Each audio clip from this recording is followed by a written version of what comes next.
പ്രിയപ്പെട്ട ഉദ്യോഗാർത്ഥികളെ, welcome to learn with ARM. നമ്മുടെ കേരള നവോത്ഥാന നായകന്മാർ എന്ന് പറയുന്ന നമ്മുടെ ഭാഗത്ത് നമ്മൾ ഇന്ന് ചർച്ച ചെയ്യാൻ വേണ്ടി പോകുന്നത് കുമാരനാശാനെ കുറിച്ചാണ്. കുമാരനാശാൻ ജനനം 1873 അദ്ദേഹം മരിച്ചത് 1924 അല്ലെ. നോക്കാം. ഒന്നാമത്തെ പോയിന്റ് പറയുന്നത് എന്താ? മലയാള കവിതയുടെ കാൽപ്പനിക വസന്തത്തിന് തുടക്കം കുറിച്ച ആളാണ് ആധുനിക കവിത്രയത്തിൽ ഒരാളായ N. കുമാരനാശാൻ. എന്താണ്? മലയാള കവിതയുടെ കാൽപ്പനിക വസന്തത്തിന് തുടക്കം കുറിച്ച ആളാണ് ആധുനിക കവിത്രയത്തിൽ ഒരാളായ N. കുമാരനാശാൻ. 1873 ഏപ്രിൽ 12 ചിറയൻകീഴ് താലൂക്കിലെ കായിക്കര, എവിടെയാണ്? കായിക്കര ഗ്രാമത്തിലെ തൊമ്മൻവിളാകം വീട്ടിലാണ് കുമാരനാശാൻ ജനിച്ചത്. അച്ഛന്റെ പേര് നാരായണൻ പെരിങ്ങാടി, അമ്മയുടെ പേര് കാളിയമ്മ. നാരായണൻ പെരിങ്ങാടി, അമ്മയുടെ പേര് കാളിയമ്മ. കുമാരു എന്നായിരുന്നു ബാല്യകാല നാമം. കുമാരനാശാൻ. ഓക്കെ അല്ലെ? കുമാരനാശാനെ സംസ്കൃത പഠനത്തിന് സഹായിച്ചത് കൊച്ചുരാമ വൈദ്യരാണ്. എന്താണ്? കുമാരനാശാനെ സംസ്കൃത പഠനത്തിന് സഹായിച്ചത് കൊച്ചുരാമ വൈദ്യരാണ്. ആലുവയിൽ ഓട്ടുകമ്പനി സ്ഥാപിച്ച കവിയാണ് കുമാരനാശാൻ. എന്താണ്? ആലുവയിൽ ഓട്ടുകമ്പനി സ്ഥാപിച്ച കവി കുമാരനാശാൻ. ഇങ്ങനെ ചോദിക്കാം PSCക്ക്, ആലുവയിൽ ഓട്ടുകമ്പനി സ്ഥാപിച്ച മലയാള കവി ആരാണ് എന്നൊക്കെ ചോദിക്കാം. കുമാരനാശാനാണ്. കുമാരനാശാന്റെ ആദ്യകാല രചനകൾ അച്ചടിക്കപ്പെട്ടത് പരവൂർ കേശവനാശാന്റെ സുജനനന്ദിനിയിലാണ്. എവിടെയാണ്? സുജനനന്ദിനി ആരുടെ ആയിരുന്നു? പരവൂർ കേശവനാശാന്റെ ആയിരുന്നു. ആ ഒരു സുജനനന്ദിനിയിലാണ് കുമാരനാശാന്റെ ആദ്യകാല രചനകൾ അച്ചടിച്ചു വന്നത്. ആശാന്റെ ആദ്യകാല രചനകളിൽ ഒന്നാണ് ഉഷാ കല്യാണം. ഏതാണ്? ഉഷാ കല്യാണം. കുമാരനാശാന്റെ രചനയാണ് ഉഷാ കല്യാണം. ആദ്യകാല രചനയാണിത്, ഉഷാ കല്യാണം. ക്ലിയർ അല്ലേ? സുബ്രഹ്മണ്യ ശതകം സ്തോത്രം എന്ന കൃതിയാണ് കുമാരനാശാന്റെ അച്ചടിക്കപ്പെട്ട ആദ്യ കൃതിയായി കണക്കാക്കപ്പെടുന്നത്. എന്താണ്? സുബ്രഹ്മണ്യ ശതകം സ്തോത്രം എന്ന കൃതിയാണ് കുമാരനാശാന്റെ എന്താണ് അച്ചടിക്കപ്പെട്ട ആദ്യ കൃതിയാണ് ഏത്? സുബ്രഹ്മണ്യ ശതകം സ്തോത്രം എന്ന് പറയുന്നത്. ക്ലിയർ അല്ലേ? പിന്നെ പറയുന്ന പോയിന്റ് എന്താണ്? തിരുവിതാംകൂർ ലെജിസ്ലേറ്റീവ് കൗൺസിലിൽ അംഗമായ ആദ്യ കവിയാണ് കുമാരനാശാൻ. തിരുവിതാംകൂർ ലെജിസ്ലേറ്റീവ് കൗൺസിലിൽ അംഗമായ ആദ്യ കവിയാണ് കുമാരനാശാൻ. എന്നാണ് അംഗമായത്? 1909 കുമാരനാശാൻ തിരുവിതാംകൂർ ലെജിസ്ലേറ്റീവ് കൗൺസിലിൽ അംഗമായത്. ക്ലിയർ അല്ലേ? 1917 ഭാനുമതി അമ്മയെ വിവാഹം ചെയ്തു. 1917 കുമാരനാശാന്റെ വിവാഹം കഴിച്ചത് ഭാനുമതി അമ്മയാണ്. 1903 സ്ഥാപിതമായ SNDP യോഗത്തിന്റെ ആദ്യത്തെ സെക്രട്ടറിയാണ് കുമാരനാശാൻ. നമ്മൾ എന്താണ് SNDP യോഗം? നമ്മുടെ ശ്രീനാരായണ ഗുരുവിന്റെ കാര്യം പറഞ്ഞപ്പോൾ നമ്മൾ പറഞ്ഞായിരുന്നു 1903 SNDP സ്ഥാപിച്ചത്. SNDPയുടെ ആദ്യത്തെ പ്രസിഡന്റ് എന്ന് പറയുന്നത് ശ്രീനാരായണ ഗുരു ആയിരുന്നു. ആദ്യത്തെ സെക്രട്ടറി എന്ന് പറയുന്നത് കുമാരനാശാൻ ആയിരുന്നു. ആദ്യത്തെ വൈസ് പ്രസിഡന്റ് എന്നറിയപ്പെടുന്നത് ഡോക്ടർ പൽപ്പു ആയിരുന്നു എന്നൊക്കെ നമ്മൾ പറഞ്ഞായിരുന്നു അല്ലെ. അപ്പം SNDPയുടെ ആദ്യത്തെ സെക്രട്ടറിയാണ് മഹാകവി കുമാരനാശാൻ. ഓക്കെ അല്ലെ? മുഖ്യ പ്രസാധകനായ M. ഗോവിന്ദനോടൊപ്പം SNDP യോഗത്തിന്റെ മുഖപത്രമായ വിവേകോദയം പ്രസിദ്ധീകരിച്ചിരുന്നത് ആരാണ്? കുമാരനാശാനാണ്. അപ്പൊ നമ്മുടെ SNDPയുടെ മുഖപത്രം ഏതായിരുന്നു? തുടക്കകാലത്ത് വിവേകോദയമായിരുന്നു. അത് പ്രസിദ്ധീകരിച്ചത് ആരായിരുന്നു? കുമാരനാശാനായിരുന്നു. ആരുടെ കൂടെയായിരുന്നു? മുഖ്യ പ്രസാധകരായ M. ഗോവിന്ദനോട് ഒപ്പം. ഓക്കെ അല്ലേ? പിന്നെ പറയുന്ന പോയിന്റ് എന്താണ്? കുമാരനാശാനെ ചിന്നസ്വാമി എന്ന് വിളിച്ചിരുന്നത് ഡോക്ടർ പൽപ്പു ആണ്. കുമാരനാശാനെ ചിന്നസ്വാമി എന്ന് വിളിച്ചിരുന്നത് ഡോക്ടർ പൽപ്പു ആണ്. ശാരദ ബുക്സ് ഡിപ്പോ എന്ന പേരിൽ പ്രസ് ആരംഭിച്ചത് ആരാണ്? കുമാരനാശാനാണ്. ശാരദ ബുക്സ് ഡിപ്പോ എന്ന പേരിൽ പ്രസ് ആരംഭിച്ചത് കുമാരനാശാനാണ്. പ്രതിഭ എന്ന മാസികയുടെ പത്രാധിപരാണ് കുമാരനാശാൻ. ക്ലിയർ അല്ലേ? 1907 കുമാരനാശാൻ തന്റെ ആദ്യ പ്രധാന കൃതിയായ വീണപ്പൂവ് എഴുതുന്നത് എന്നാണ് എഴുതിയത്? 1907 എവിടെ വെച്ചാണ് എഴുതിയത് എന്ന് ചോദിച്ചാൽ ജൈനിമേഡിൽ വെച്ചാണ് എന്തെഴുതിയത്? വീണപ്പൂവ് കുമാരനാശാൻ എഴുതുന്നത്. എവിടെ വെച്ചാണ്? ജൈനിമേഡിൽ വെച്ചാണ് എഴുതുന്നത്. എന്നാണ് എഴുതുന്നത്? 1907 എഴുതുന്നത് എന്നുള്ള കാര്യം മനസ്സിലാക്കുക. മലയാള കവികളിൽ മഹാകാവ്യം എഴുതാതെ, പ്രധാനപ്പെട്ട ഒരു പോയിന്റ് ആണ്, മലയാള കവികളിൽ മഹാകാവ്യം എഴുതാതെ മഹാകവി പട്ടം ലഭിച്ച ഏക വ്യക്തിയാണ് കുമാരനാശാൻ. എന്താണ്? മഹാകാവ്യം എഴുതാതെ മഹാകവി പട്ടം ലഭിച്ച ഏക വ്യക്തിയാണ് കുമാരനാശാൻ. 1922 മദ്രാസ് സർവകലാശാലയാണ് കുമാരനാശാന് മഹാകവി പട്ടം നൽകിയത് അല്ലെ. വെയിൽസ് രാജകുമാരനായിരുന്നു ആ സമയത്ത് അല്ലെ. വെയിൽസ് രാജകുമാരന്റെ സമയത്ത് 1922 മദ്രാസ് സർവകലാശാലയാണ് കുമാരനാശാന് മഹാകവി പട്ടം കൊടുത്തത്. അപ്പം മനസ്സിലാക്കേണ്ട കാര്യം എന്താണ്? മഹാകാവ്യം എഴുതാതെ മഹാകവി പട്ടം ലഭിച്ച ഏക വ്യക്തിയാണ് ആര്? കുമാരനാശാൻ. അടുത്ത പോയിന്റ് എന്താണ്? മൂർക്കോത്ത് കുമാരൻ ആരംഭിച്ച മിതവാദി എന്ന പത്രത്തിലാണ് വീണപ്പൂവ് ആദ്യമായി പ്രസിദ്ധീകരിച്ചത്. മിതവാദി പത്രത്തിന്റെ ഉടമസ്ഥാവകാശം 1913 സി കൃഷ്ണൻ ഏറ്റെടുത്തു. മൂർക്കോത്ത് കുമാരൻ ആരംഭിച്ച മിതവാദി എന്ന പത്രത്തിലാണ് വീണപ്പൂവ് ആദ്യമായി അച്ചടിച്ചു വന്നത്. പിന്നീട് പറയുന്ന കാര്യം എന്താണ്? 1913 മിതവാദി പത്രത്തിന്റെ ഉടമസ്ഥാവകാശം ആരേറ്റെടുത്തു? സി കൃഷ്ണൻ ഏറ്റെടുക്കുകയാണ് ചെയ്തത്. ഓക്കെ അല്ലേ? മലയാളത്തിലെ ആദ്യത്തെ ഖണ്ഡകാവ്യമായ മലയവിലാസം രചിച്ചത് ആരാണ്? AR രാജരാജവർമ്മയാണ് 1895. എന്താണ്? മലയാളത്തിലെ ആദ്യ ഖണ്ഡകാവ്യമായ മലയവിലാസം രചിച്ചത് AR രാജരാജവർമ്മയാണ്. എന്നാൽ മലയാളത്തിലെ ആദ്യത്തെ ലക്ഷണമൊത്ത ഖണ്ഡകാവ്യം ഏതാണ് എന്ന് ചോദിച്ചാൽ വീണപ്പൂവാണ്. ലക്ഷണമൊത്ത ഖണ്ഡകാവ്യം ഏതാണ്? വീണപ്പൂവാണ്. അത് രചിച്ചത് കുമാരനാശാനും. മലയാളത്തിലെ ആദ്യത്തെ ഖണ്ഡകാവ്യം മലയവിലാസം അത് രചിച്ചത് AR രാജരാജവർമ്മയുമാണ് എന്നുള്ള കാര്യം മനസ്സിലാക്കുക. ഓക്കെ അല്ലേ? പിന്നീട് പറയുന്ന കാര്യം എന്താ? മലയാള കവിതയിൽ കാൽപ്പനിക വസന്തത്തിന് തുടക്കം കുറിച്ച രചനയാണ് വീണപ്പൂവ്. വീണപ്പൂവാണ്. CS സുബ്രഹ്മണ്യൻ പോറ്റി ഭാഷാഭൂഷണി എന്ന മാസികയിൽ വീണപ്പൂവ് പുനഃപ്രസിദ്ധീകരിച്ചു. ആരാണ്? CS സുബ്രഹ്മണ്യൻ പോറ്റി. എവിടെയാണ് പ്രസിദ്ധീകരിച്ചത്? ഭാഷാഭൂഷണിയിലാണ് പുനഃപ്രസിദ്ധീകരിച്ചത്. മനസ്സിലാക്കുക. തിരുവിതാംകൂർ നിയമനിർമ്മാണ സഭയിൽ അംഗമായ ആദ്യ കവിയാണ് ആര്? കുമാരനാശാൻ. തിരുവിതാംകൂർ നിയമനിർമ്മാണ സഭയിൽ അംഗമായ ആദ്യ കവിയാണ് ആര്? കുമാരനാശാൻ. ഇവിടെ നേരത്തെ മുൻപൊരു കാര്യം പറഞ്ഞായിരുന്നു. ഏതാ പറഞ്ഞത്? തിരുവിതാംകൂർ ലെജിസ്ലേറ്റീവ് കൗൺസിലിൽ അംഗമായ ആദ്യ കവിയാണ് കുമാരനാശാൻ എന്ന് പറഞ്ഞു 1909. അതുപോലെ തന്നെ ഇവിടുത്തെ കാര്യം പറയുന്നത് തിരുവിതാംകൂർ നിയമനിർമ്മാണ സഭയിൽ അംഗമായ ആദ്യ കവിയും ആര് തന്നെയാണ്? കുമാരനാശാനാണ്. അതായത് 1909 എവിടെ? Thiruvithamkoor legislative council അംഗമായത്. 1920 ആയപ്പോൾ അദ്ദേഹം തിരുവിതാംകൂർ നിയമനിർമ്മാണ സഭയിൽ അംഗമായി. ഓക്കെ അല്ലേ? 1913 കുമാരനാശാൻ ശ്രീമൂലം പ്രജാസഭയിലേക്ക് തെരഞ്ഞെടുക്കപ്പെട്ടത്. 1913 ശ്രീമൂലം പ്രജാസഭയിലേക്ക് കുമാരനാശാൻ തെരഞ്ഞെടുക്കപ്പെട്ടു. 1922 രവീന്ദ്രനാഥ് ടാഗോർ ശ്രീനാരായണ ഗുരുവിനെ സന്ദർശിച്ചപ്പോൾ അവരുടെ സംഭാഷണം തർജ്ജമ ചെയ്തത് ആരാണ്? കുമാരനാശാനാണ്. നമ്മളത് പഠിച്ചതാണ്. ശ്രീനാരായണ ഗുരുവിനെ കുറിച്ച് പഠിച്ചപ്പോൾ നമ്മൾ പറഞ്ഞതാണ് ടാഗോർ ശ്രീനാരായണ ഗുരുവിനെ സന്ദർശിച്ചപ്പോൾ അത് പരിഭാഷപ്പെടുത്തിയത് തർജ്ജമ ചെയ്ത് ആരാണെന്ന് പറഞ്ഞായിരുന്നു? കുമാരനാശാനാണെന്ന് പറഞ്ഞായിരുന്നു. എന്ന് 1922 ചോദിക്കാം PSCക്ക്. ടാഗോർ ശ്രീനാരായണ ഗുരുവിനെ സന്ദർശിച്ചപ്പോൾ അവരുടെ സംഭാഷണം തർജ്ജമ ചെയ്തത് താഴെ തന്നിരിക്കുന്നതിൽ ആരാണെന്ന് ചോദിക്കാം. ആരാണ് തർജ്ജമ ചെയ്തത്? ആരാണ്? മഹാകാവ്യം എഴുതാതെ മഹാകവി പട്ടം നേടിയ ആരാണ്? കുമാരനാശാനാണ് തർജ്ജമ ചെയ്തത്. പിന്നെ പറയുന്ന കാര്യം എന്താ? ടാഗോറിനോടുള്ള ബഹുമാനാർത്ഥം ദിവ്യകോകിലം എന്ന കൃതി രചിച്ചത് ആരാണ്? കുമാരനാശാനാണ്. ടാഗോറിനോടുള്ള ബഹുമാനാർത്ഥം ദിവ്യകോകിലം എന്ന കൃതി രചിച്ചത് ആരാണ്? കുമാരനാശാനാണ് എന്ന് പറയുന്നു. കുമാരനാശാന്റെ പ്രധാന കൃതികൾ ഏതൊക്കെയാണെന്ന് നോക്കാം. 1907 വീണപ്പൂവ്, ഒരു സിംഹപ്രസവം 1909, നളിനി 1911, ലീല 1914, ശ്രീബുദ്ധചരിതം 1915 എഴുതിയത്. 1916 ബാലരാമായണം രചിച്ചു. പിന്നെ ഗ്രാമവൃക്ഷത്തിലെ കുയിൽ എന്ന് പറയുന്ന രചന 1918 പ്രരോദനം എന്ന് പറയുന്ന രചന 1919 ചിന്താവിഷ്ടയായ സീത 1919 തന്നെയാണ്. പുഷ്പകവാടി എന്ന കൃതി 1922 രചിച്ചതാണ്. ദുരവസ്ഥ 1922 രചിച്ചതാണ്. ദുരവസ്ഥ. ചണ്ടാല ഭിക്ഷുകി 1922 മണിമാല 1924 രചിച്ചതാണ്. പിന്നെ കരുണ 1924 രചിച്ച കൃതിയാണ് കരുണ എന്ന് പറയുന്ന കൃതി. ഇത്രയും കൃതികൾ കുമാരനാശാന്റെ പ്രധാന കൃതികളായിട്ട് നമ്മൾ പറയുകയാണ് ചെയ്യുന്നത്. ഓക്കെ അല്ലേ? ഇനിയും കുമാരനാശാനെ കുറിച്ച് പറയുന്നത് എന്താണ്? കുമാരനാശാനെ ദിവ്യ കോകിലം എന്ന് വിശേഷിപ്പിച്ചത് ആരാണ്? ഡോക്ടർ എം ലീലാവതിയാണ്. ഡോക്ടർ എം ലീലാവതിയാണ് കുമാരനാശാനെ ദിവ്യ കോകിലം എന്ന് വിശേഷിപ്പിച്ചത്. സ്നേഹഗായകൻ, ആശയഗംഭീരൻ എന്നിങ്ങനെ വിശേഷിപ്പിക്കുന്നതും ആരെയാണ്? ആശാനെയാണ്. എന്താണ്? സ്നേഹഗായകൻ എന്നും ആശയഗംഭീരൻ എന്നും വിശേഷിപ്പിക്കുന്നത് ആരെയാണ്? കുമാരനാശാനെയാണ്. ഇന്ത്യൻ തപാൽ സ്റ്റാമ്പിൽ പ്രത്യക്ഷപ്പെട്ട ആദ്യ മലയാള കവിയാണ് ആര്? കുമാരനാശാൻ. എന്നാണ്?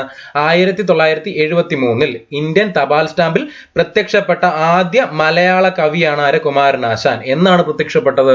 1973. പിന്നെ പറയുന്ന കാര്യം എന്താ? വിപ്ലവത്തിന്റെ ശുക്രനക്ഷത്രം എന്ന് കുമാരനാശാനെ വിശേഷിപ്പിച്ചത് ആരാണ്? ജോസഫ് മുണ്ടശ്ശേരിയാണ്. ജോസഫ് മുണ്ടശ്ശേരി ആരാണ്? നമ്മുടെ കേരളത്തിലെ ആദ്യത്തെ വിദ്യാഭ്യാസ മന്ത്രിയായ ജോസഫ് മുണ്ടശ്ശേരിയാണ് കുമാരനാശാനെ വിപ്ലവത്തിന്റെ ശുക്രനക്ഷത്രം എന്ന് വിളിച്ചത്. ക്ലിയർ അല്ലേ?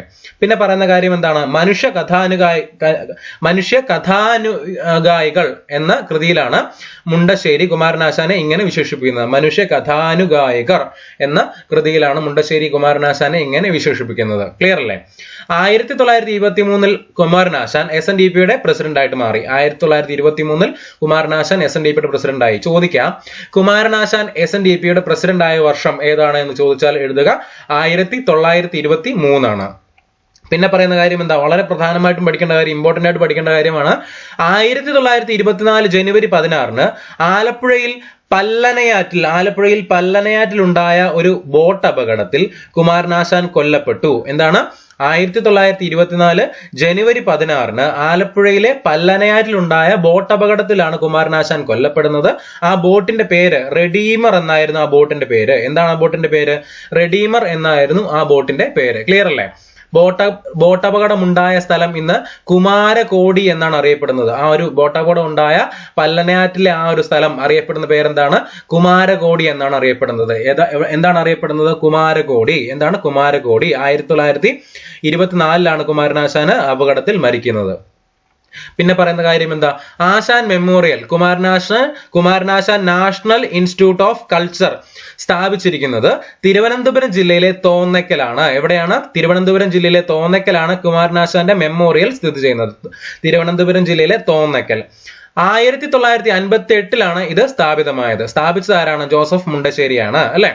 ജോസഫ് മുണ്ടശ്ശേരി അദ്ദേഹത്തെ വിളിച്ചത് എന്താണ്? വിപ്ലവത്തിന്റെ ശുക്രനക്ഷത്രം എന്ന് ജോസഫ് മുണ്ടശ്ശേരിയാണ് കുമാരനാശാനെ കുറിച്ച് പറഞ്ഞത്. ആശാൻ മെമ്മോറിയലിന്റെ ആദ്യത്തെ പ്രസിഡന്റ് ആരാണ്? ആർ ശങ്കർ ആണ്. ആരാണ്? ആർ ശങ്കർ. കേരളത്തിന്റെ ആദ്യത്തെ ഉപമുഖ്യമന്ത്രിയായിരുന്ന ആർ ശങ്കറാണ് ആശാൻ മെമ്മോറിയലിന്റെ ആദ്യത്തെ പ്രസിഡന്റ്. ഓക്കെ അല്ലേ? ആശാൻ മെമ്മോറിയലിന്റെ ആദ്യത്തെ സെക്രട്ടറി പ്രഭാകരനാണ്. ആരാണ്? പ്രഭാകരൻ. ആരാണ്? കുമാരനാശാന്റെ മകനാണ് പ്രഭാകരൻ. ഏതാണ്? ആശാൻ മെമ്മോറിയലിന്റെ ആദ്യത്തെ സെക്രട്ടറി ആരാണ്? പ്രഭാകരൻ, കുമാരനാശാന്റെ മകൻ. ക്ലിയർ? ആശാൻ സ്മാരക പുരസ്കാരം ഏർപ്പെടുത്തിയത് 1985 മുതലാണ്. 1985 മുതലാണ് കുമാരനാശാൻ സ്മാരക പുരസ്കാരം ഏർപ്പെടുത്തിയത് എന്നുള്ള കാര്യം മനസ്സിലാക്കുക. പിന്നെ പറയുന്ന കാര്യം എന്താ? എഡ്വിൻ അർണോൾഡിന്റെ ലൈറ്റ് ഓഫ് ഏഷ്യ എന്ന പുസ്തകത്തെ ആസ്പദമാക്കി ശ്രീബുദ്ധചരിതം എന്ന കൃതി രചിച്ചതാരാണ്? കുമാരനാശാനാണ്. അതായത് ശ്രീബുദ്ധനെ കുറിച്ചിട്ട് എഡ്വിൻ അർണോൾഡ് രചിച്ചതാണ് ലൈറ്റ് ഓഫ് ഏഷ്യ എന്ന് പറയുന്ന പുസ്തകം. ആ പുസ്തകത്തിനെ ആസ്പദമാക്കിയിട്ട് ശ്രീബുദ്ധചരിതം എന്ന കൃതി രചിച്ചതാരാണ്? കുമാരനാശാനാണ് എന്ന് പറയുന്നു. കുമാരനാശാന്റെ നളിനി എന്ന കൃതിക്ക് അവതാരിക എഴുതിയത് ആരായിരുന്നു? AR രാജരാജവർമ്മയാണ്. ക്ലിയർ അല്ലേ? ലൈല മജ്നു എന്ന കൃതിയുടെ പ്രചോദനം ഉൾക്കൊണ്ടുകൊണ്ട് ആശാൻ രചിച്ച കൃതിയാണ് ഏത്? ലീല. എന്താണ്? ലൈല മജ്നു എന്ന കൃതിയുടെ പ്രചോദനം ഉൾക്കൊണ്ടുകൊണ്ട് കുമാരനാശാൻ രചിച്ച കൃതിയാണ് ഏത്? ലീല എന്ന് പറയുന്ന കൃതി. ഏതാണ്? ലീല എന്ന് പറയുന്ന കൃതി. AR രാജരാജവർമ്മയുടെ നിര്യാണത്തിൽ അനുശോചിച്ചുകൊണ്ട് കുമാരനാശാൻ എഴുതിയ കൃതിയാണ് ഏത്? പ്രരോദനം. ഏതാണ്? പ്രരോദനം. പ്രീവിയസ് ഇയർ ക്വസ്റ്റ്യൻ ആണ്. AR രാജരാജവർമ്മയുടെ നിര്യാണത്തിൽ അനുശോചിച്ചുകൊണ്ട് കുമാരനാശാൻ എഴുതിയ കൃതി ഏതാണ് എന്ന് ചോദിച്ചിട്ടുണ്ട്. ഉത്തരം ഏതാണ്? പ്രരോദനം. ഏതാണ്? പ്രരോദനം. അടുത്തത്, ക്ഷീണിക്കാത്ത മനീഷയും മഷിയുണങ്ങാത്ത പൊൻപേനയും വാണിക്കായി തനിയേയൊഴിഞ്ഞു വരമായി നേടി ഭവാൻ സിദ്ധികൾ എന്ന വരികൾ ആശാൻ AR രാജരാജവർമ്മയെ കുറിച്ച് എവിടെ എഴുതിയതാണ്? പ്രരോദനം എന്ന കൃതിയിൽ എഴുതിയതാണ്. ക്ലിയർ അല്ലേ? ചണ്ടാല ഭിക്ഷുകിയും കരുണയും ബുദ്ധമതത്തെ ആസ്പദമാക്കി രചിച്ച കൃതികളാണ്. ഏത് മതത്തെ ആസ്പദമാക്കി രചിച്ചതാണ്? ബുദ്ധമതത്തെ ആസ്പദമാക്കി കുമാരനാശാൻ രചിച്ച കൃതികളാണ് ഏത്? ചണ്ടാല ഭിക്ഷുകി, പിന്നെ കരുണ. ഏതാണ്? കരുണ. കുമാരനാശാൻ രചിച്ച അവസാനത്തെ കൃതിയാണ് ഏത്? കരുണ. ആ കരുണയുടെ പ്രത്യേകം നമ്മൾ പറഞ്ഞായിരുന്നു. ബുദ്ധ മതത്തെ ആസ്പദമാക്കി രചിച്ച കൃതിയാണ് കരുണ. വഞ്ചിപ്പാട്ടിന്റെ ഈണത്തിൽ ആശാൻ എഴുതിയ ഖണ്ഡകാവ്യമാണ് ഏത്? കരുണ. വഞ്ചിപ്പാട്ടിന്റെ ഈണത്തിലാണ് കരുണ എഴുതിയത്. മാപ്പിള ലഹള പശ്ചാത്തലമാക്കി കുമാരനാശാൻ രചിച്ച കൃതിയാണ് ഏത്? ദുരവസ്ഥ. ഏതാണ്? മലബാർ കലാപം പശ്ചാത്തലമാക്കി കുമാരനാശാൻ രചിച്ച കൃതിയാണ് ദുരവസ്ഥ. ഏതാണ്? ദുരവസ്ഥ. ക്ലിയർ അല്ലേ? കുമാരനാശാന്റെ ദുരവസ്ഥ എന്ന കൃതിയെ കേരളത്തിലെ പുരോഗമന സാഹിത്യത്തിന്റെ മുന്നോടി എന്ന് വിശേഷിപ്പിച്ചത് ആരാണ്? EMS നമ്പൂതിരിപ്പാടാണ്. എന്താണ്? EMS നമ്പൂതിരിപ്പാട്. എന്താ പറഞ്ഞേ? കുമാരനാശാന്റെ ദുരവസ്ഥ എന്ന കൃതിയെ കേരളത്തിലെ പുരോഗമന സാഹിത്യത്തിന്റെ മുന്നോടി എന്ന് വിശേഷിപ്പിച്ചത് EMS നമ്പൂതിരിപ്പാടാണ്. അടുത്തത്, നെല്ലിൻ ചോട്ടിൽ മുളയ്ക്കും പുല്ലല്ല സാധു പുലയൻ എന്ന വരികൾ ഏതിൽ നിന്നാണ്? ദുരവസ്ഥയിൽ നിന്നുള്ളതാണ്. എന്താണ്? നെല്ലിൻ ചോട്ടിൽ മുളയ്ക്കും പുല്ലല്ല സാധു പുലയൻ എന്ന വരികൾ ദുരവസ്ഥയിൽ നിന്നും എടുത്തതാണ് എന്ന് പറയുന്നു. ക്ലിയർ അല്ലേ?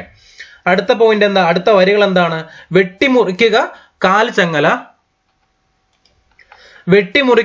കാൽ ചങ്ങല വിഭോ, പൊട്ടിച്ചെറിയുക ഈ കൈവിലങ്ങും എന്ന വരികൾ സ്വാതന്ത്ര്യ ഗാഥയിലേതാണ്. വെട്ടിമുറിക്കുക കാൽ ചങ്ങല വിഭോ, പൊട്ടിച്ചെറുക ഈ കൈവിലങ്ങും എന്ന വരികൾ സ്വാതന്ത്ര്യ ഗാഥയിലേതാണ്. ലീല എന്ന കൃതിയിലൂടെ മാംസ നിബിന്ധമല്ല രാഗം എന്ന സന്ദേശം കുമാരനാശാൻ നൽകുന്നു. എന്താണ്? ലീല എന്ന കൃതിയിലൂടെ മാംസ നിബന്ധമല്ല രാഗം എന്ന സന്ദേശം കുമാരനാശാൻ നൽകുന്നു. മാറ്റുവിൻ ചട്ടങ്ങളെ എന്ന് ആഹ്വാനം ചെയ്തത് ആരാണ്? കുമാരനാശാനാണ്. സ്നേഹമാണ് അഖിലസാര മൂഴിയിൽ എന്ന് ആഹ്വാനം ചെയ്തതും ആരാണ്? കുമാരനാശാനാണ്. എന്തൊക്കെയാ? മാറ്റുവിൻ ചട്ടങ്ങളെ, സ്നേഹമാണ് അഖിലസാര മൂഴിയിൽ എന്നൊക്കെ ആഹ്വാനം ചെയ്തത് കുമാരനാശാനാണ്. പാരതന്ത്ര്യം മാനികൾക്ക് മൃതിയേക്കാൾ ഭയാനകം എന്ന വരി ഉദ്ബോധനം എന്ന രചനയിലേതാണ്. ഉദ്ബോധനം. പാരതന്ത്ര്യം മാനികൾക്ക് മൃതിയേക്കാൾ ഭയാനകം. കുമാരനാശാനെ കുറിച്ച് MK സാനു രചിച്ച ജീവചരിത്ര ഗ്രന്ഥമാണ് മൃത്യുഞ്ജയം കാവ്യഗീതം. ആശാന്റെ കൃതികളെ കുറിച്ചുള്ള സമഗ്ര പഠനമായ അശാന്തിയിൽ നിന്നും ശാന്തിയിലേക്ക് എന്ന കൃതി രചിച്ചത് ആരാണ്? MK സാനുവാണ്. കുമാരനാശാന്റെ കൃതികളെ കുറിച്ച് സമഗ്ര പഠനമായ അശാന്തിയിൽ നിന്നും ശാന്തിയിലേക്ക് എന്ന കൃതി രചിച്ചത് ആരാണ്? MK സാനുവാണ്. പോയിന്റ് ഓർത്ത് വെക്കുക, കറണ്ട് അഫയർ ആയിട്ട് ചോദിച്ചേക്കാം. അടുത്ത കാര്യം എന്താണ്? ആശാൻ നവോത്ഥാനത്തിന്റെ കവി, കുമാരനാശാൻ നവോത്ഥാനത്തിന്റെ കവി എന്ന കൃതി രചിച്ചത് ആരാണ്? ശങ്കരൻ തായാട്ടാണ്. ആശാൻ നവോത്ഥാനത്തിന്റെ കവി എന്ന കൃതി രചിച്ചത് ശങ്കരൻ തായാട്ട്. കുമാരനാശാൻ എന്ന ജീവചരിത്രം എഴുതിയത് ആരാണ്? K സുരേന്ദ്രനാണ്. ആശാന്റെ സീതാകാവ്യം എന്ന രചന എഴുതിയത് ആരാണ്? സുകുമാർ അഴീക്കോടാണ്. ആശാന്റെ സീതാകാവ്യം സുകുമാർ അഴീക്കോട്.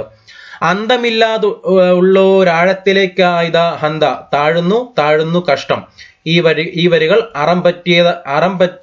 അറം പറ്റിയ കവിയാണ് കുമാരനാശാൻ. എന്താണ്? കുമാരനാശാൻ 1924 റെഡീമർ ബോട്ടപകടത്തിൽ മുങ്ങി മരിക്കുകയായിരുന്നല്ലോ. അപ്പൊ അതിന്റെ അറം പറ്റിയ വരികളായിട്ടാണ് ഇത് കണക്കാക്കുന്നത്. ഓക്കെ അല്ലേ?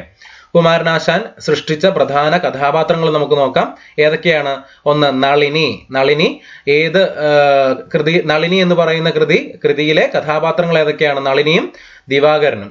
ലീല എന്ന കൃതിയിലെ കഥാപാത്രങ്ങൾ മദനൻ, ലീല, മാധവി.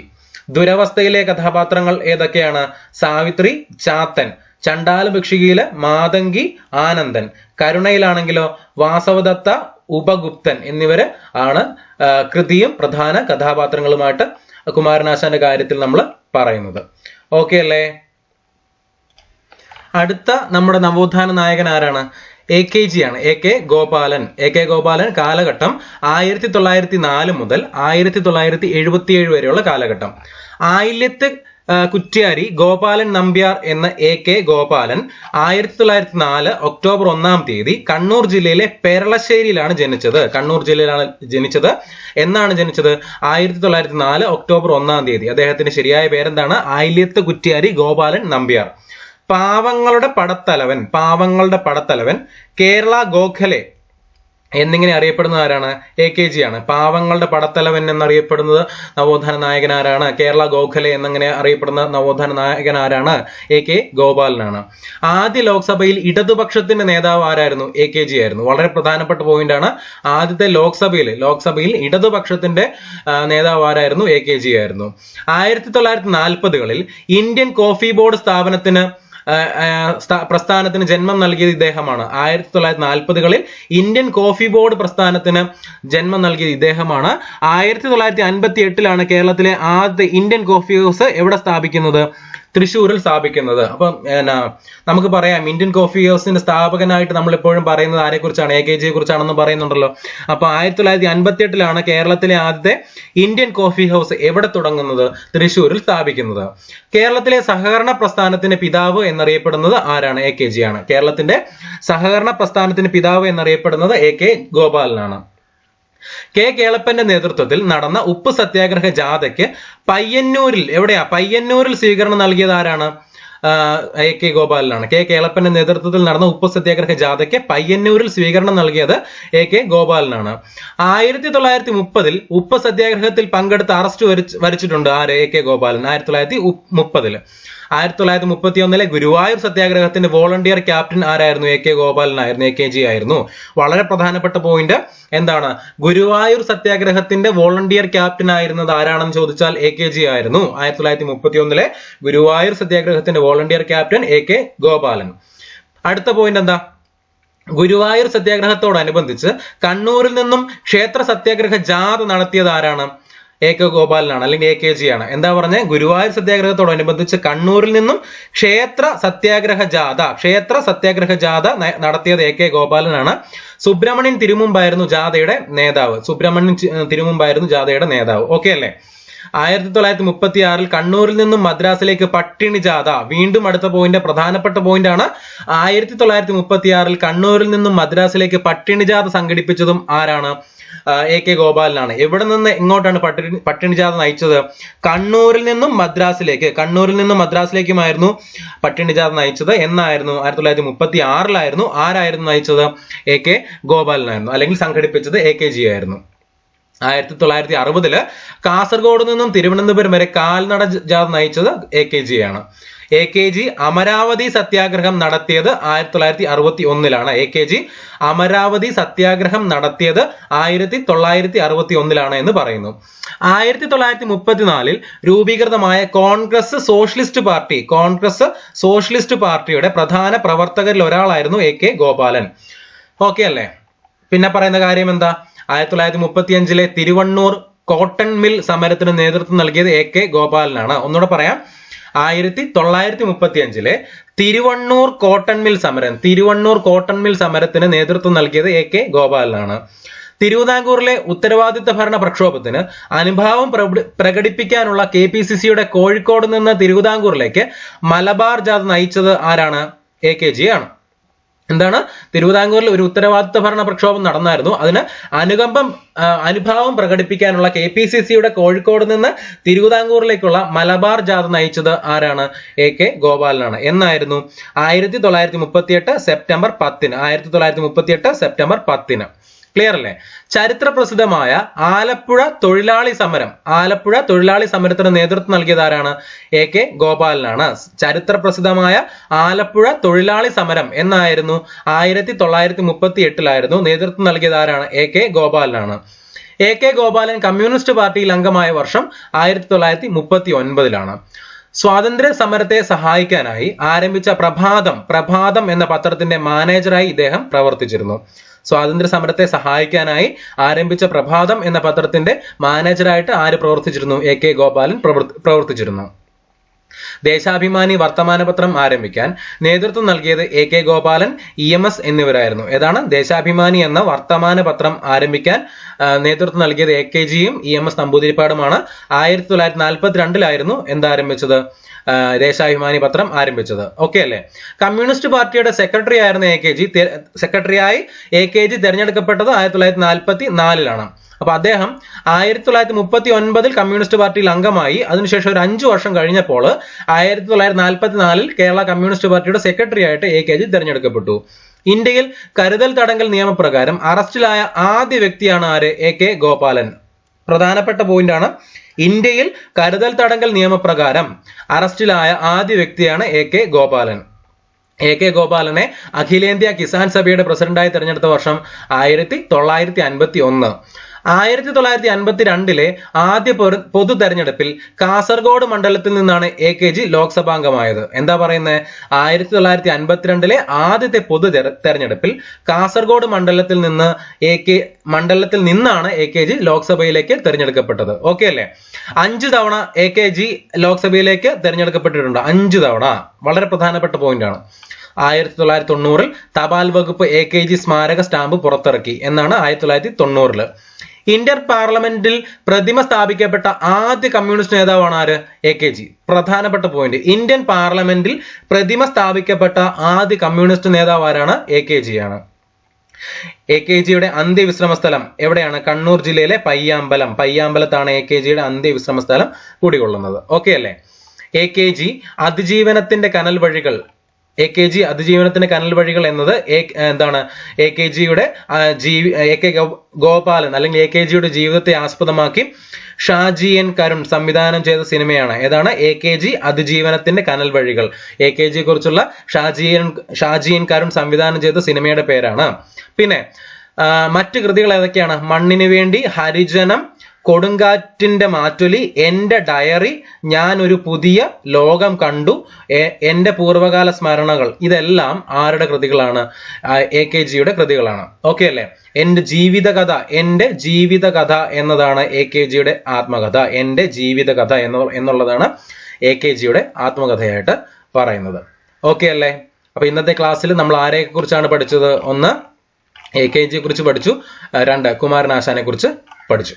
അപ്പൊ നമുക്ക് അടുത്ത ക്ലാസ്സിൽ മറ്റൊരു നവോത്ഥാന നായകന്റെ വിശേഷങ്ങളൊക്കെ ആയിട്ട് മൊത്തം കാര്യങ്ങൾ നമുക്ക് ചർച്ച ചെയ്യാം. ക്ലാസ്സുകളൊക്കെ ഇഷ്ടമാകുന്നു എങ്കിൽ നിങ്ങൾ ലൈക്ക് ചെയ്യുക, ഷെയർ ചെയ്യുക, സബ്സ്ക്രൈബ് ചെയ്യുക, സപ്പോർട്ട് ചെയ്യുക.